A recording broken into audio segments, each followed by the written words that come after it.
Muy buenas, queridos terrícolas. En el día de hoy vamos a estudiar el tema del triedro de Frenet. Sin más dilación, empecemos.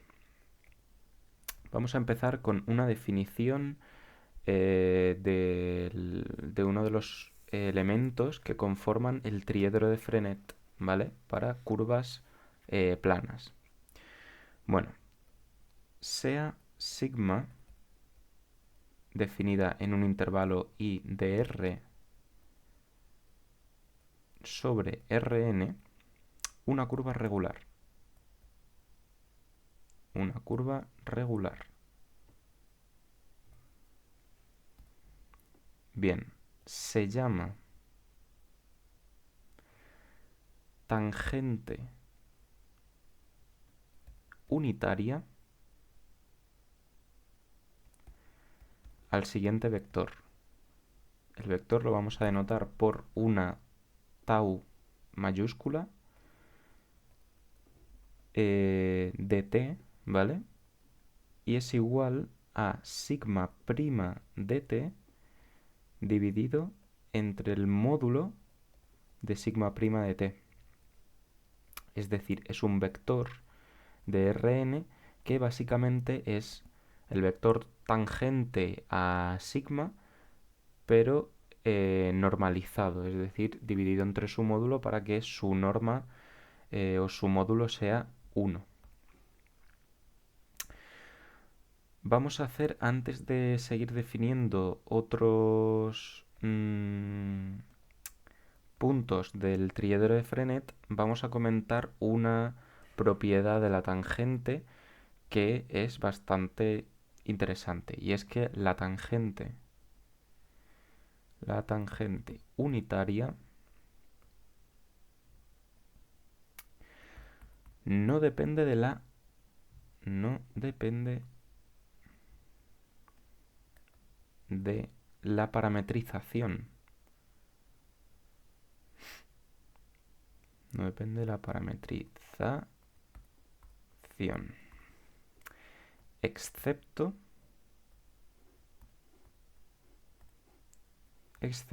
por la orientación.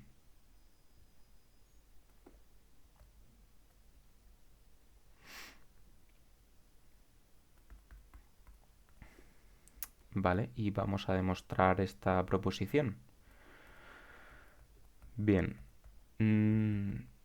sea tau minúscula, ¿vale? La voy a hacer más pequeña para que se vea que no me refiero a la tangente unitaria. Tau pequeña de S igual a sigma de T de S, una reparametrización. Reparametrización con T' de S mayor que 0.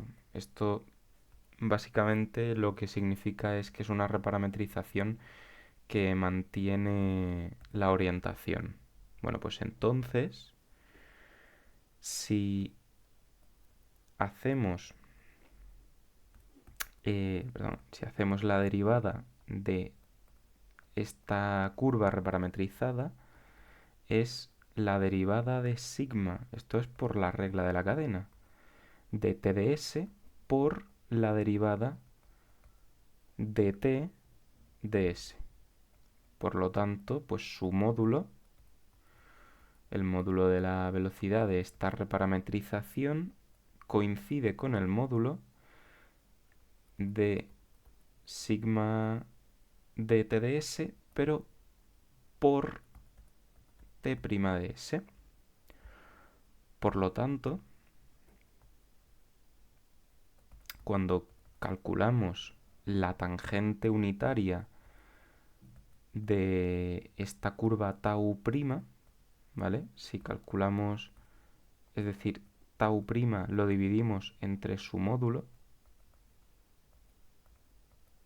esto es la tangente unitaria de la curva tau, será sigma prima de T de S por T' de S partido por el módulo que acabamos de calcular antes, que es sigma prima de t de s, por t' de s.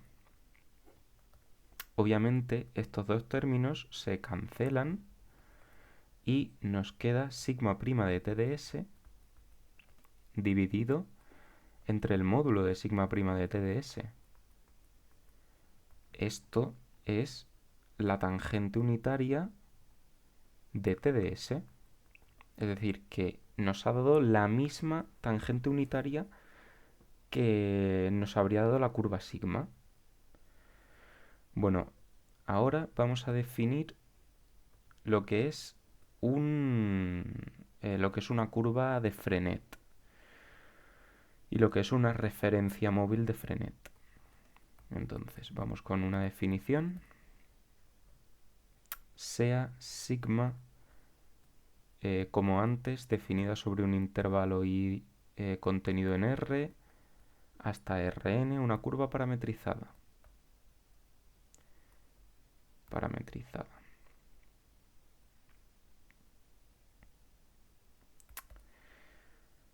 Bueno, pues se dice que esta curva sigma es alabeada o de Frenet, ¿vale? Se puede decir de las dos maneras, que es una curva de Frenet o alabeada, si la familia de vectores sigma prima de t, así hasta sigma n-1', es decir, la derivada de orden 1, la derivada de orden 2, así hasta la derivada de orden n-1, son linealmente independientes. Linealmente independientes. ¿Vale? Para todo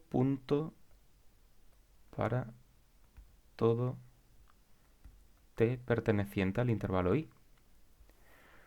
Y si sigma es una curva alabeada o de Frenet, ¿vale? En tal caso, se llama referencia móvil de Frenet, referencia móvil de Frenet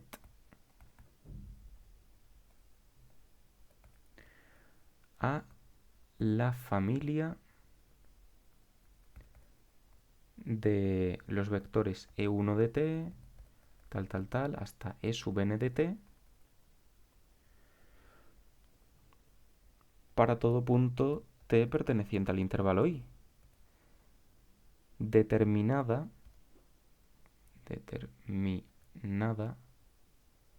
por las siguientes propiedades. Es decir, es una familia que tiene que verificar una serie de propiedades. Vamos a ver cuáles. La primera propiedad que tiene que verificar la familia de vectores E1, En para ser un referencial de Frenet es que sea una base ortonormal. Es decir, que E1, En es base ortonormal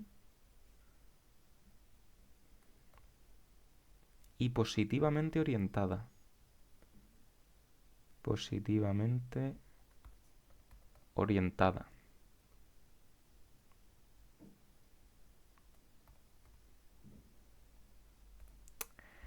La segunda propiedad que tiene que verificar es que para todo número k, para todo índice k desde 1 hasta n-1,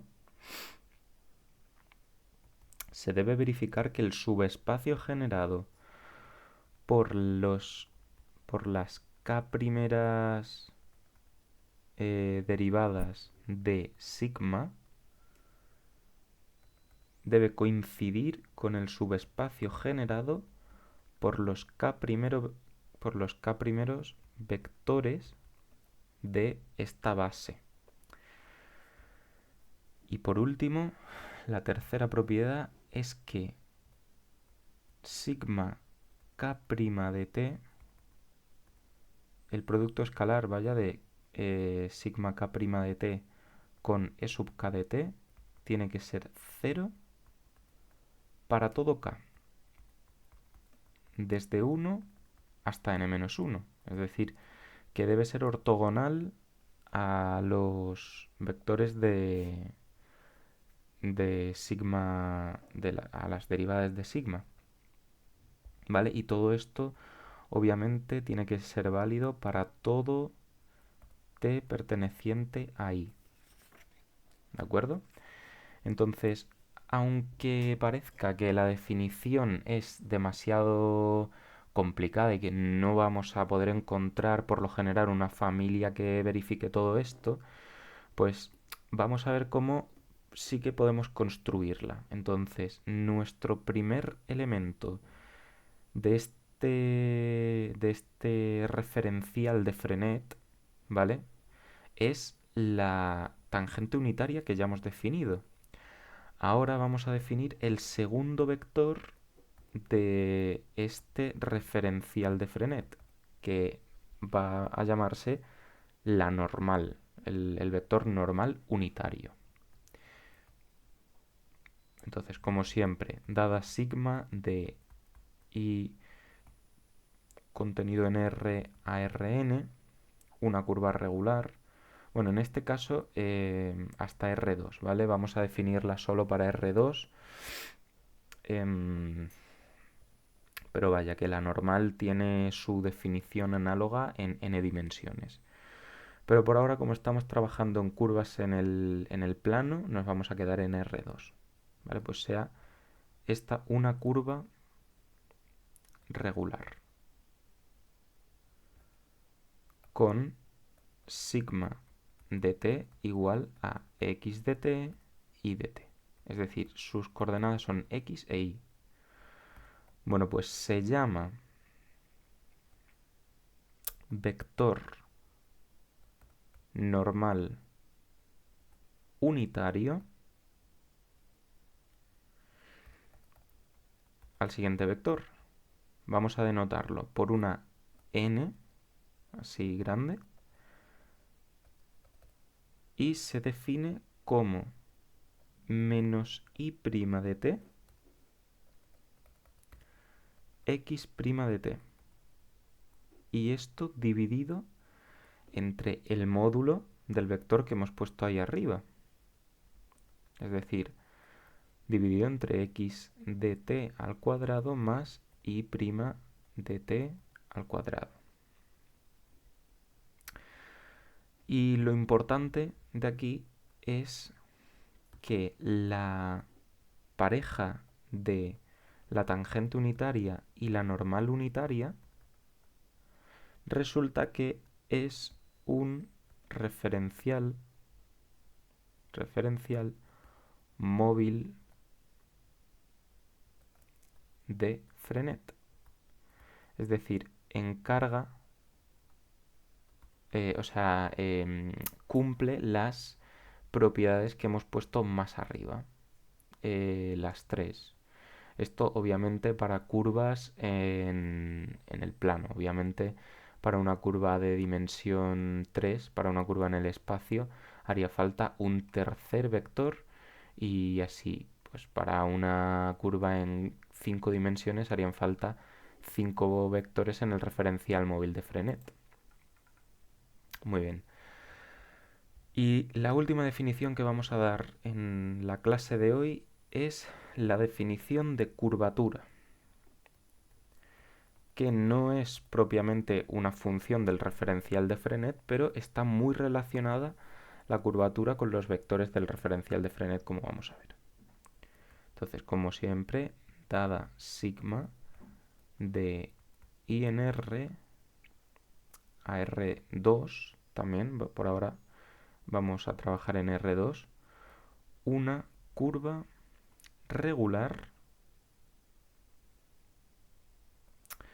parametrizada por la longitud de arco. Parametrizada por la longitud de arco. Bueno, pues se llama curvatura con signo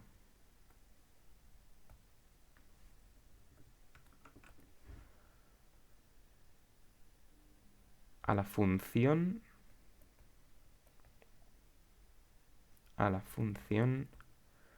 que vamos a denotar por una K mayúscula, que va del intervalo i al intervalo, o sea, a los números reales, es decir, a cada t le vamos a asignar un número real. ¿Y cuál va a ser el número real? ¿Cuál va a ser la curvatura de una curva cualquiera en un punto t? Pues se define como el producto escalar de la derivada segunda de sigma de t por el vector normal. Y ahora un apunte rápido es que si sigma no está parametrizada por la longitud de arco, lo abrevio con PPLLA, llamaremos curvatura con signo de sigma a la curvatura de su reparametrización por la longitud de arco. De su reparametrización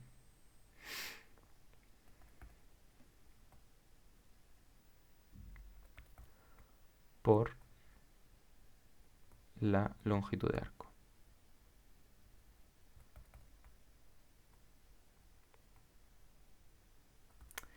Es decir, que si tenemos que sigma no es una curva que está parametrizada por la longitud de arco, pues vamos a definir su curvatura como, igual que antes, el producto escalar de su derivada segunda, perdón, por la normal,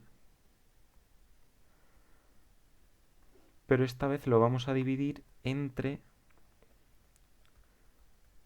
sigma prima de t al cuadrado, ¿vale? Es decir, estaremos dividiendo entre sigma prima por este de aquí y por la normal.